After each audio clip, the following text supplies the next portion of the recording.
Good morning, Conversational Chaos fans. Welcome back to another edition of Conversational Chaos, the intelligent ramblings between Jason and the Rage Monster. This is edition 21, and we're looking forward to a good show today. I would like to apologize to Harry for our guest from episode 20. I never thanked you for coming on the show. I don't know if you noticed that, Jason. No, I picked it up. Yeah, it never crossed my mind. I think it's by the time it was over, we had been well over an hour of recording time, and I think I was spent at that point. And I just feel really bad. So I would like to put it out there now and say, Harry, thank you very much for coming on the show. We really appreciated your time and your effort, and thank you for making the list for the show. We didn't have to do anything except for talk, which was awesome. Yeah, it was easy. All right, that's all I have to say about that. So let's move on to today's topic. So what's going on today, Jason? So I asked a question to Harry about Snickers or Twix, or Snickers or Milky Way, right? I was watching this show on Amazon Prime. This just bothered me. I just wanted to bring it up. And it's about this girl she's living in the woods, right? It's the Hanna Yeah, have show? You seen it? I haven't seen it, but I thought it would look like a really neat show to watch. There was a movie, too. There's a movie first, and then the TV show came out after. The movie was okay. The TV shows, I've only seen a couple episodes of it, but it's interesting so far. But anyways, there's a scene, I think it's like in the first episode, where she explores outside of the woods and sees someone else other than her dad, because she's only been living with her dad. For the first time? Yeah, like for the first time. Okay. And it's a young teenage boy, and she's not talking so much. But anyways, a little bit of a spoiler, but it's not a plot point. He holds up 2 candy bars. He holds up a Snickers and a Twix. And Snickers and a Twix or Snickers and a Milky Way? Snickers and a Twix. Okay. Right? And she doesn't say anything because she doesn't know what they are. So he takes the Snickers and he opens it up and breaks it in half. He gives her part of it. And she likes it because it's a candy bar. It just seems like such a waste. You have the Twix, which is meant for breaking it in half and sharing it. Well, it comes in 2 pieces. Right. So why wouldn't you use that? Why would you go with the Snickers and break that in half? That's actually a good question. Maybe the guy wanted to eat the Snickers and didn't want the Twix. Maybe he wanted to eat the Twix because he gave her half of the Snickers and he ate the other half. What is one called? If What? If together it's called Twix, right? Would one just be a Twick? No, it's called a left and a right.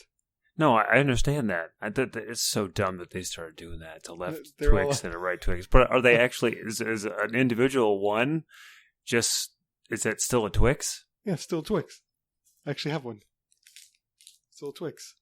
It is an individually wrapped, it's a left Twix, though. It's a left one, right. Do you have a right Twix? Oh, yeah. Of the 5. And the right one is a little bit smaller, unfortunately. So you got robbed. Yeah. It's a fun-sized Twix that's not fun-sized. Not as fun. It's slightly smaller than fun. Maybe that is more fun because it's the smaller one. Yes, maybe the left one is actually larger than fun. Maybe. So it's a full-size full-size candy bar like the Angry Bar? The small ones are called the fun size? I don't know. I know they make my stomach angry. I don't like to eat candy bars anymore. Getting too old for that stuff. Yeah, so I don't know. I don't know why you'd break a Snickers bar in half. Because, first of all, then you're touching both halves. Yeah. And that's she does live in the woods. I'm sure that's not a primary concern. It's not like she's carrying Purell around with her. And he was cutting wood or something. Logger. What the heck was he doing with a Snickers and a Twix? He's a kid. He's in his backpack. He's out in the woods logging. Sometimes you get hungry. So he's a kid. Well, how old is he? I don't know, 17, 16? Oh, okay. So he's not 11. Not like 5. I'm thinking, what's he doing? Logging. It's a 10-year-old kid out in the woods with an axe. Sounds like the beginning of a really, really bad B-80s horror movie. So that's very weird. Yeah, it just bothered me a little bit. That's what bothered you about the show? Not Yeah. the fact that this girl had been kept in the woods by her dad her whole life? That didn't bother me at all. The fact that, she didn't know what a Snickers or a Twix was. Right. And that this boy split the Snickers Well, she's in been half. in the woods. She doesn't know better. He's lived in society. He should know. You've seen the Goonies, obviously. Yeah. One of the best parts is when Chunk tries to give the baby Ruth to Sloth. Right. Ruth? Baby? Ruth? It's a great movie. All right. All right. So what do we got today? Lightning today. Lightning. So in the first episode, it was a great light show last night. I don't know if you saw any of it. No, I didn't see it. It was pretty good. Yeah? Yeah. When I was coming back home from Annapolis last night, skies were lighting up all over the place. Really? Yeah. Couldn't really see any bolts of lightning. It was obviously cloud to cloud stuff. Yeah. But since it was so cloudy, it was really shrouded, but it would just brighten the sky up. It was actually really, really cool. Oh, neat. Yeah. So in our first episode, the inaugural edition, talked about the lightning field. Yeah, out in New Mexico. And then I mentioned how I used to like sitting out on our deck with the plastic roof. You don't want metal. Watching the lightnings. So do you have any interesting stories about lightning? Didn't we talk about this during the inaugural I don't episode? think we did. Because we didn't move. I think we moved past that part. No, I'm pretty sure I did. Well, I got two, I guess. Oh, wait. No, you did tell me about the one hitting your neighbor's house. Yeah, it hit my neighbor's house across the street. Right. And it blew a giant hole in his roof. Yeah. Yeah, so we're not going to rehash that story. Yeah, because that went into the whole thing about slate shingles and how they didn't match anymore. Yeah, and then that's how you could still tell. If you go back to my parents' house now, you can still see the shingles that were replaced. Well, I guess, barring that, I guess the answer is yes. One of the coolest things that I've ever seen to do with lightning is the Boston Museum of Science has the world's largest Van de Graaff generator. Okay. So it's one of the generators. It's got a big belt in it that basically just spins around and generates static electricity, right. And it's got a big ball on top. Well, they have several times a day have a lightning show. Okay. Basically, it's got two poles, Yeah. And they're huge. They got to be 30 feet tall anyway, Oh, wow. Maybe 40 feet tall. And they have what looks like a bird cage, okay. right in between the two, yeah. where the operator sits. And so they get that thing charging up. You can hear it spinning up, and all that, generating all this static electricity. And then they do all this really cool stuff, like raise a faux kite, like a Benjamin Franklin kite, kind of up there, and the lightning strikes that. But they demonstrate, and I think this is really neat, how electricity cannot penetrate the skin of a metallic object. Right. So, of course, that she's the only time I've ever seen it's always been a woman running this. Maybe because the cage is kind of small, I don't know, but you'll see the operator stick their hand on the inside of the cage. So their hand's physically touching the metal on the inside of the cage, and the lightning striking the cage right near her hand, but she can't feel anything because it hits the outer skin of this cage and just goes, gets grounded at that point. So that's really cool. And I haven't taken my kids to see it because neither one of my kids terribly like lightning or loud noises, and it is kind of loud. It's not like booming thunder loud. I mean, you hear, an engineer, so you know this already, but, the thunder is basically, a sonic boom, created by the collapse of the air column back around where the lightning bolt was. Well, you hear the same thing in there, but it's a high-pitched, like, snapping sound. Yeah. Just because it's not a giant bolt of lightning, it's a small bolt of lightning. But it is really neat to see, and I want to take my kids there, but it is loud. Where did you say it was? Boston. The Boston Museum of Science. And it's really neat. So if anybody's ever in the Boston area, it's totally worth the price of admission to the Boston Museum of Science. The rest of the museum, not so good. Oh, really? It's okay. It's okay. Yeah. But just to go to see the lightning show is totally awesome. I did hear that they redid the museum several years ago, but I haven't been in 15 years at least. So I think it's been redone since then. I think that's it. I don't think I have any other real lightning stories. Not that I can think of. What about you? I've got one for you. So do you know what ball lightning is? Have you heard of that? Yeah. So it's just like, for anybody else, it's just a ball of charge that floats around. I've tried making it you can make it in a microwave. Did you know that? Yeah. So I've tried that, where you can put you put a candle in there and then you blow it out with the smoke. And then I think you can do it with a grape in there, too. I can't remember. But it's really bad for your microwave. I'd imagine it's not good for it. Yeah, the one I had, we were getting rid of an old one. It was a little underpowered. And I could get it to spark and see it, but it wasn't enough to get it to fly around inside the microwave. I missed my opportunity. We had a just got rid of an old one. I was going to try it with that, but that didn't. I just forgot at the time. But yeah, it's bad for don't try it at home because it's like burns out your magnetron. That's not good stuff. But anyways, I was outside during a lightning storm a little while ago, just watching it. I was really close to the house, but it wasn't raining. It was just lightning, like it was ahead of the storm. And I'm standing out there, and all of a sudden I just saw this ball of lightning just fly over my head. It was just like a greenish blue orb just go over. Like how far over? Like 10 feet over my head. You're kidding. No, it was close. I mean, I ran inside the house. Kind of freaked me out for a second. Not enough because I went back outside. Sat in the truck after that and watched it some more. But it was the coolest thing. It was neat to see. Yeah, I have never seen that. Yeah? I've seen lightning strike stuff. Yeah. Lots of times. I haven't seen anything that close. But I've never seen ball lightning before. That's really cool. Yeah, it was neat. But it makes you think, so the ball lightning, it can travel through walls and stuff. Did you know that? Yeah. So that's where they think a lot of these stories of ghosts and things from like the past was they saw this orb of light traveling through the wall and then it disappeared. It's just ball lightning that just floats around. Could you imagine 1850?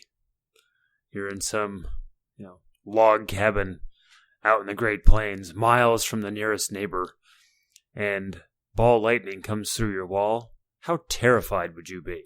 Right, because it's probably, you only had candles back then. Yeah. That would be... Yeah, say it's at night.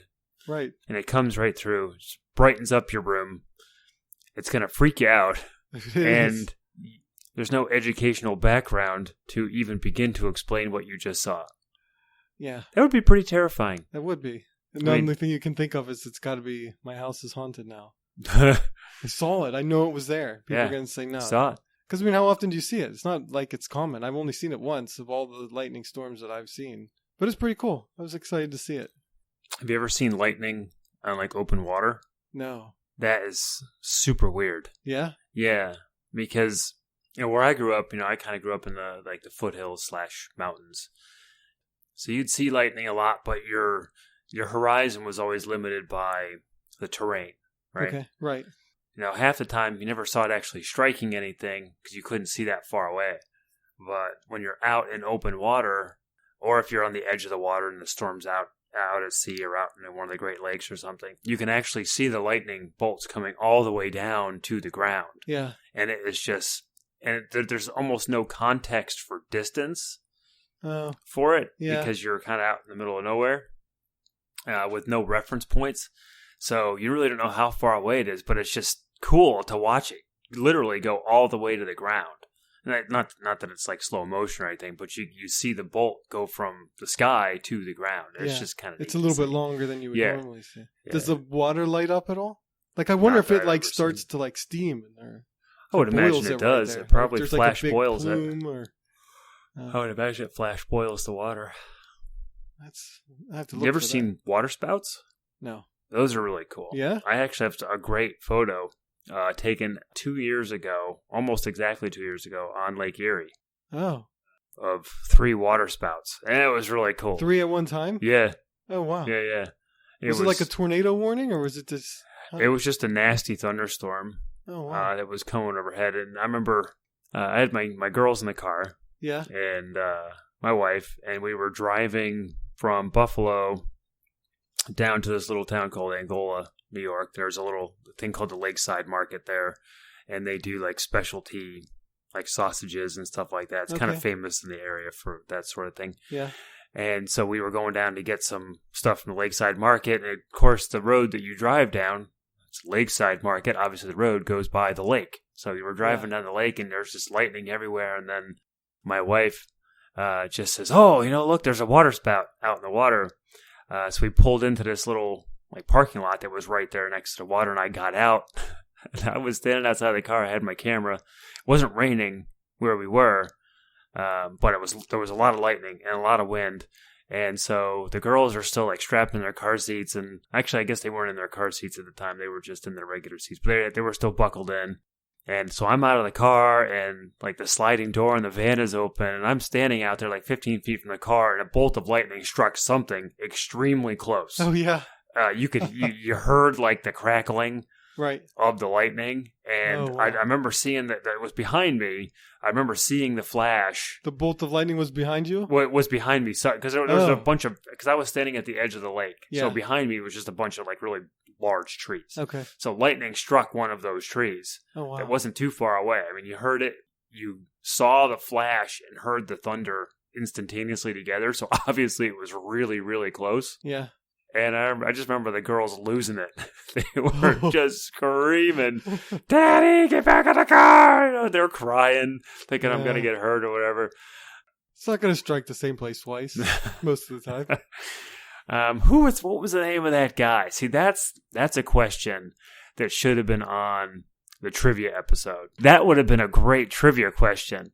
Was the name of the ranger, the forest ranger, who's been struck by lightning, I want to say it's 6 or it's 7 times. I think it's 6. Oh, yeah? Yeah, he's in the Guinness Book of World Records for the number of times struck by lightning. But he was a forest ranger, I think, out in Colorado or Wyoming. The guy's been struck by lightning 6 times. 6. What's he doing to get struck so much? Times. He's just out in the woods all the time, I guess. You have to look that one up, but I cannot for the life of me remember the guy's name. But he even has like his hat that he was wearing at the time. It has like a hole in it. He got struck by lightning on more than one occasion. And like, what are the odds of that? The guy should have gone out and bought lottery tickets. Maybe he just likes watching it too. Let's see. I can't say this name. Roy. Yeah. Like Cleveland, Roy Rogers. Yeah. Cleveland Sullivan. He passed away in 1983. He's a U.S. park ranger in the Shenandoah National Park in Virginia. Maybe this is not the same guy. No, this is probably the same guy. He was hit by lightning on 7 different occasions and survived every one. Did you say 7? 7. 7 different occasions. Yeah. Guy got struck by lightning. He gained a nickname, the Human Lightning Conductor and the Human Lightning Rod. And there's a picture with his hat with the hole in the top. You have to put a link. Yeah. To like a website about the guy or something in the description of this episode. Because it's just entertaining to kind of read. Yeah, but like, dude got struck by lightning so many times. He was 71 when he passed away. Lived a good long life. Being struck by lightning. I think he had, and that is super weird. Oh, it's turned sour right at the end. Sorry, I should have stopped reading earlier. Go ahead, continue what you were saying. Well, how does it turn sour? He died in Dooms, Virginia. He committed suicide. Oh yeah, I could have been lived the rest of my life and not read that. Poor guy. Well, the interesting thing is that the human body is an electrical system. It's an electrochemical system. So everything operates via electricity. Obviously, from your brain to your muscles to everything else. Getting struck by lightning can like really mess that stuff up. So some people who get struck by lightning, sometimes they can like lose a limb because lightning kind of like literally hollows it out. It kind of burns all the stuff out from inside. And in some cases, people lose eyesight. They lose the ability to speak. They have really ringing, and it can really mess with your body's electrical system. It kind of overloads it and shorts things out. And sometimes they just never go back to be right. Yeah. His first time he was hiding from a thunderstorm in a fire lookout tower. So, because that's wise. Because if anybody doesn't know, a fire lookout tower is a tower that is built specifically to be over the tops of the trees. It is above tree line so they can see a long way. And it's usually on top of a mountain so they can spot forest fires. So that's really unwise to hide in a fire lookout tower during a lightning storm. Apparently they usually put lightning rods in, but since this one was newly built, it didn't have one. The tower was hit 7 or 8 times, and Roy had said inside the tower, fire was jumping all over the place. So he ran outside the tower and then got the worst of the lightning strikes. Maybe he should in his toe. Maybe he should have stayed inside. Left a hole in his shoe. That was in 1942. And in 1969, he was hit while driving his truck. I don't want to recap all of Roy's. These are interesting ones, here. though. He was driving his truck. Wait a minute. But usually your car acts as a cage around it, like the person in the thing. I'm starting to wonder if these are true or not. Because this one says the lightning hit a tree and bounced off and then went through the open window of his truck and knocked him out. That doesn't make sense at all to me. I don't see why not. I mean, I guess it could go through an open window. The lightning's going to hit the tree and reflect through his window. I don't think it doesn't. That's what it said. It reflected off the tree and hit him. The person who's writing this article is probably not a meteorologist or a physicist or electromagnetic expert. It doesn't reflect. It doesn't burned off his bounce. Eyebrows, his eyelashes, and set his hair on fire. Poor guy. The third one was he was in his front yard. Lightning hit a nearby power transformer, which then jumped to his left shoulder. The fourth one was, this is not good. He was inside the ranger station again when it was struck and set his hair on fire. He ran to the bathroom to put out the fire, but his head wouldn't fit under the faucet. But it's just funny the way that this is written. This is just Wikipedia. But I'll have to link to it. Yeah, you have to put a link out there to it. Oh my God, what is going on over there? I have never seen you like this. The sixth one, so I read the next, I skipped over a couple. The next one, clearly the lightning strikes have started to affect him by this point. The dude ended up committing suicide. He probably was totally jacked up. The next strike on June 1976 injured his ankle. It was reported that he saw a cloud and he thought it was following him, so he tried to run away, but was struck anyway. His hair again caught on fire. Did he have any hair left? Yeah, number 7, his hair also caught on fire again. So, why is it so funny to you? Why is it so funny? It's not just I was struck by lightning. It's like I was out in the field. You shouldn't be standing out in the field. Like, so if you're stuck in a lightning storm, they say you should find the lowest place and lie down in it. Even if it's pouring rain, that's what you're supposed to do. Don't stand under a tree because the lightning will strike the tree, spread out over the roots, and kill all the cows that are around it, right? But his stories are, it bounced off a tree and got me through the open window. It hit the building and caught my hair on fire. And the last one was he was fishing in a freshwater lake when the lightning hit the top of his head, set his hair on fire, and burnt his chest and stomach. So he went to his car when a bear approached and tried to steal his trout that he had just caught off of his fishing line that he was carrying with him. That guy just has rotten luck. He claimed this was the 22nd time he hit a bear with a stick in his lifetime. Well, I guess the guy's a park ranger. Okay, yeah. So he's probably been... I guess we could have thrown that in there. If you're being chased by an adolescent bear, should you hit him with a stick? Should you hit him with a stick or wrestle him? You know, you really could wrestle the bear. Apparently. Until the lightning strikes. Exactly. Well, exactly. Just grab the bear and eventually lightning's going to strike it. There was just a story recently in the news that I thought was totally amazing. Yeah? There was a motorcyclist in Florida. Right. That was struck while riding his motorcycle, struck by lightning, and it killed him. Oh. Like, as soon as he was struck, he kind of like veered off the road, but I was always kind of told, and whether this is really true or not, that your tires are insulators, so it would kind of prevent that from happening. From a power line, but not from a lightning bolt. Oh, I guess that's probably lightning bolt's a little bit stronger. I don't think a motorcycle would work so well because you'd have to. I mean, the thing about a car is you could just stop and you're not going to fall over. If a lightning bolt hits you, I imagine it's going to force you to the ground. Imagine there's some force behind it. But what killed the guy was the lightning strike. Yeah. And they had a photograph of his helmet where the lightning bolt actually struck his helmet. Yeah. And you wouldn't think that, that's just a crazy thing to happen. Well, it was witnessed by a Virginia state trooper who was just happened to be down in Florida on vacation. He was riding behind this guy on a motorcycle and watched him get struck by lightning. Oh, wow. And tried to render aid, but the guy was already dead, apparently. It kind of fried his coconut a bit. But so he got struck and he kind of veered off the road into the brush on the side of the road. But that's just wild. Yeah. Never seen anything like that. No. Lightning's something else. It is, and it's still completely not understood, I guess would be the best way to put it. I mean, we really don't understand. We know what it is, and we know how it works, but we don't really understand much about it. It would be really beneficial if we could figure out how to harness. Yeah. Because that's a lot of static electricity. Right. That we could use for something else, I guess. I don't know. Yeah. But even like the voltage fields that come off of the lightning, that's something else too. Oh, and here's another one. So the last place I worked at, we had a main building and then like a satellite building.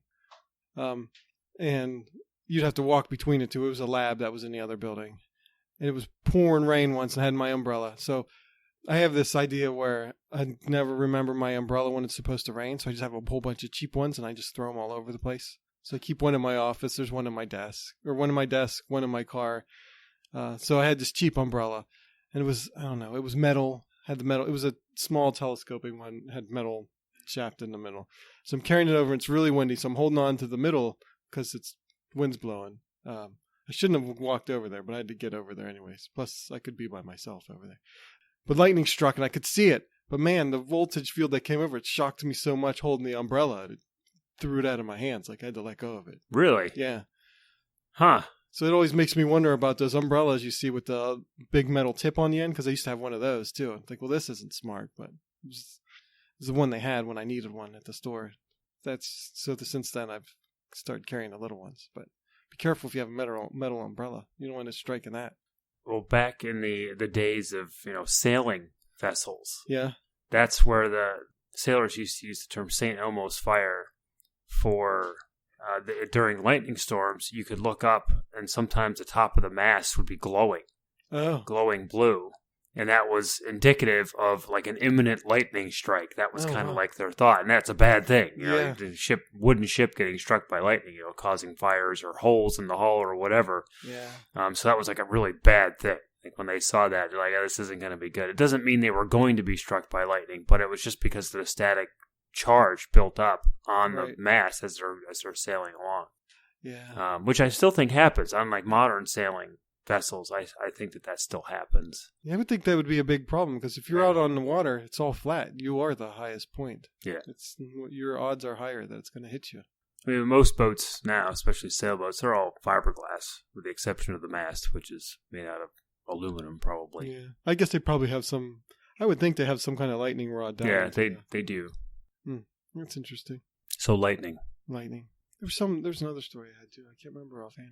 Yeah, I don't have a lot. I love lightning storms though. Yeah, you should go out and watch them. Mm-hmm. Yeah. I'll have to go out to the bay and see if I can watch one when it's hitting the water. You know where the lightning capital of the world is? You've told me. Oh, we did talk about this. Dang it. South America. It is. It's in Venezuela. Yeah. What about heat lightning? Have you seen that? Hmm?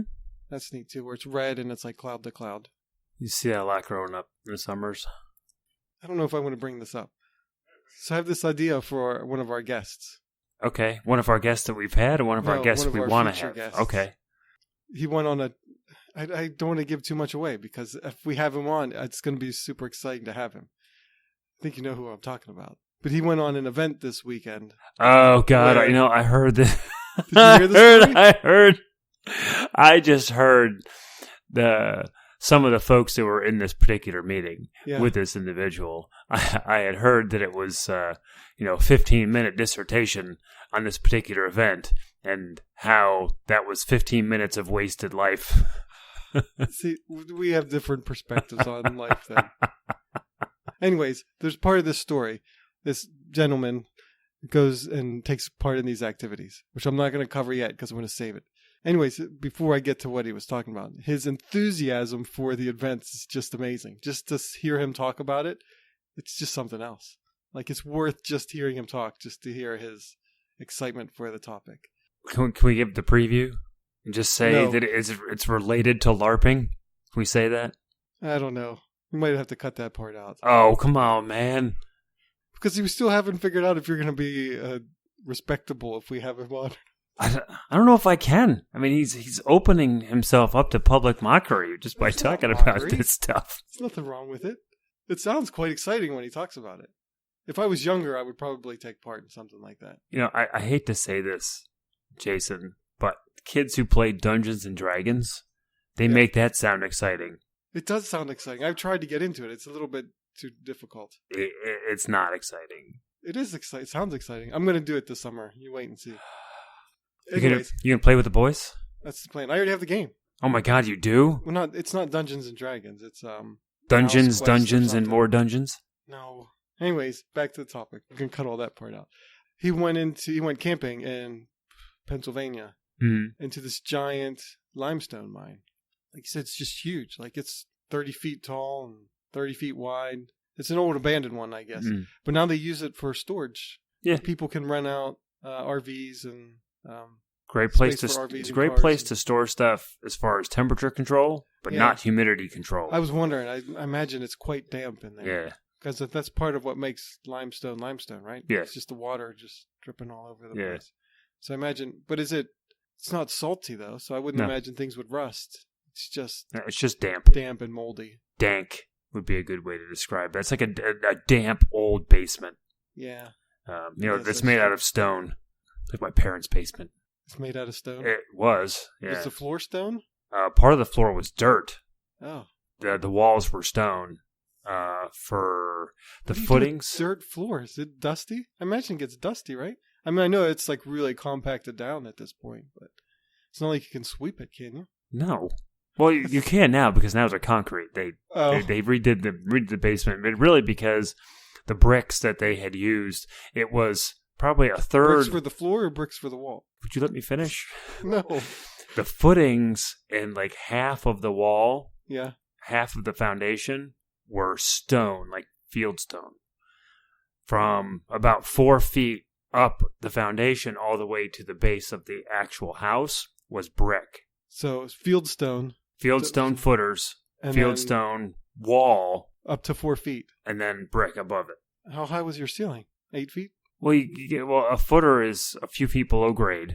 So then 4 feet on top of that. I mean, it's tall enough. 4 feet of footer. So not 4 feet up the wall. No, yeah. Because some of it's underground. Yes. Okay. Yeah, a lot of the stone was underground. And then brick. And then it was brick on top of that. And so the whole house is brick. No, actually the whole house is wood. Just the foundation was brick. Oh. Which seems kind of strange, but you see that a lot around there. I think it's because there was a brick factory in the area. Yeah, why that would make it seem like more of it would be brick. Surprisingly enough, there are not a lot of straight up brick houses. The little town where I grew up. There's a few, but the bricks that were made, they started to deteriorate. Yeah, like over time. So the house was built. Right? Yeah, the house was built in 1840. Okay. We'll use that as a number. I think it's probably earlier than that, but so the house was built in 1840 or so, and the bricks in the foundation literally started to crumble. So the house kind of the field stone or the brick? The brick started to crumble. The stone was perfectly fine. Yeah, because it's just stone. Yeah, but the brick started to kind of crumble. So the wall was actually starting to cave in a little bit in the basement. That's why they had to have it redone. So they basically they came in with a couple of like steel I-beams, jacked the house up a little bit, removed the foundation underneath that, put a new one in. Oh, wow. But, that's pretty wild. Yeah, it was pretty neat to see. Were you living in it when they did this? Were you able to like stay in the house, or was it like done in like an hour? Oh, no. It took several days. I mean, because just the preparation work. Because they literally had to like knock holes in the existing foundation to put the I-beams through, but you had to put cribbing, which is like cross wood beams, like these big, thick, like 12-inch, like railroad tie size wood beams to build like a base up from the ground, so that they could put the I-beams on top of that, and then they would jack the I-beams up so it lifted the house. Yeah. You don't have to lift it really far, just far enough so they can get the foundation out from underneath it. But I can remember being in the living room of my parents' house, and of course it's got an old forced air heating system in it. So there's, like registers, that's what we always call them, kind of in every room. And I remember being in the living room and looking down through the register in the living room because they had taken all the pipes out because they had to be able to get equipment down in there. So I took a lot of the pipes out because it was during the summer they did this, so you didn't need the heating system anyway. Took the pipes out just so they can get equipment down there. I remember looking down through this register hole, which still had the grate on it, but I could look all the way into the basement, and here's a cat Like a little, what do they call those things? A construction skid cat. steer. Yeah, like a little skid steer. Kitty cat. Yeah. With a bucket, scooping out the remnants of the foundation from the basement. And it would they drive out the side of the house. And my mom was really upset because flower garden? They did. We had a really beautiful lilac bush, I guess. I don't think it's a tree. Lilac's not a tree, right? It's a bush. But they're really woody and they're big. They can get really tall. Yeah. And it had been there forever, and they killed it. She was really upset about that. No, it was just in the way, so they just pulled it out. And we didn't say, don't kill my tree. Yeah, don't kill the lilac tree. That should have been like a request. Like, hey, we're going to kill your tree. Do you want us to use a different door? And then the driveway goes down the side of the house. So on one side of the driveway is the house. The other side of the driveway was lined with peony bushes. Peony. Peony. I said peony just so I didn't say I said peony. Yeah, but peony bushes. And there had to be 7, 8 of these bushes. They had been there forever. I mean, they killed those too? They killed 2 of them. This is turning into a depressing episode. I know. It was just like, they killed them. And it's funny now because you go back and the rest of the peonies are still there. Peonies. Fine. I'll call them peonies. Who calls them peony? My Russian neighbor. Sorry, my Ukrainian neighbor. I guess she's half Russian, half Ukrainian. She's Russian at one time. Well, definitely. She was born in the 80s, so she was a member of the Soviet Union at one point. But no, her mom is from Siberia, and her father's from Ukraine. So her father's ethnically Ukrainian. Her mother is ethnically Russian. Siberian. Yeah. That's interesting. But anyways. Yeah. So she calls them peonies. That's why I do that. It's just better than saying peony, I guess. So these peony bushes, there's still a couple of them that are missing. Yeah. So it's like, big beautiful peony, big gap, peony. It's just really weird when you look down. Did your family put anything else in its spot, or they just leave it there as like a scar? Just left it there as like a scar. They should put a sign there that says, "These people killed my bush." My brother actually worked for the guy. Not at the time. Ended up working for the guy, yeah. He was a stonemason. He was actually quite good. He was my father's sister-in-law. So one of my father's brother's wives was her brother. Whom everybody in the town knows. It's a small town, so everybody knows each other anyway. So we knew the guy. But he's a pretty good stonemason. He came in and did a really good job at the house. So what did they put in the foundation after they took the bricks? What did they replace it with? The footers were concrete. So they took out the field stone too? They did. Oh, that's too bad. Well, did you get to keep them? No, I think they took them. But I don't think my dad wanted to keep them. What we're going to do with them? We're not going to build a stone wall with the things. Yeah. So they replaced the footers with concrete, and then they built a block wall, regular cinder block, like 12-inch cinder block wall. Oh, okay. On top of that, which is normal. Pretty standard stuff. Nothing outrageous. They did it basically as cheaply as they could. They weren't about to put in another brick foundation. I mean, that would cost a ton of money to do.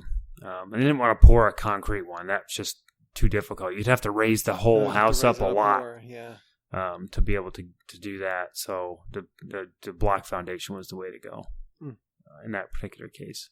Since you were talking about raising the house up, my wife has family members that are house movers. I remember watching the show as a kid. I don't know, it's like on Sesame Street or something. They're moving a house like down the neighborhood. I'd love to see that. That's got to be something wild. Isn't that wild? Yeah. Yeah. It's like, I want to move, but I'm taking my house with me. So I don't even have to pack anything up. We'll just tether it to the wall, I guess. You ever watch the show American Pickers? You ever seen that show? Yeah. I used to watch it a lot. I don't so much anymore. And it's not because the show has like lost its luster or anything. Yeah. I still think it's really neat. I just kind of got out of the habit of watching it, whatever. Yeah. But every once in a while, they would show up at these properties to go pick at these properties. There's like one main house. But then, whoever this old codger is who lives in this house, like built a town, like an entire town, on his like 50-acre property. He's got like 4 acres of a village that he built. Yeah. And then he's going through it, and you start hearing him say, "Oh, well, this was the post office in town. This was the garage." Oh, he just grabbed them all, moved them there? He had all the buildings, so they weren't demolished. He just had them picked up and moved to his property. And I'm thinking that is dedication right there. Town preservation. Yeah, holy cow. So this guy literally, I don't remember what season this was, but the guy had literally moved like half the downtown area was just like on his property. And I think he even had it open as like a museum. Yeah. For like the elementary school kids in the area would come and like do like old school. This is what the town used to be like kind of thing. Yeah.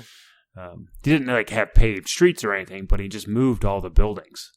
Yeah. To his property. Cool, I mean, it takes dedication, and it's a labor of love right there. You have to really want to do that. Yeah, I don't imagine it's cheap to move a building. I don't know. Absolutely no idea.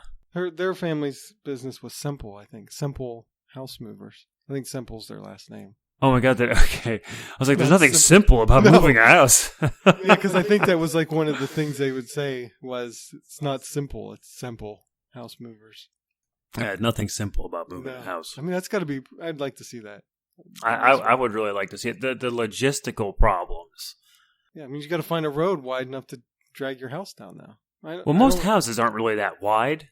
So you can control traffic and with police and everything, but you got to think about things like power lines and telephone lines and street lamps that hang over the area. Okay, well, I need to go down this street. Well, can I even make the corner with the trailer holding this house? Yeah. You know? Because my house isn't big. It's probably maybe 20 feet wide.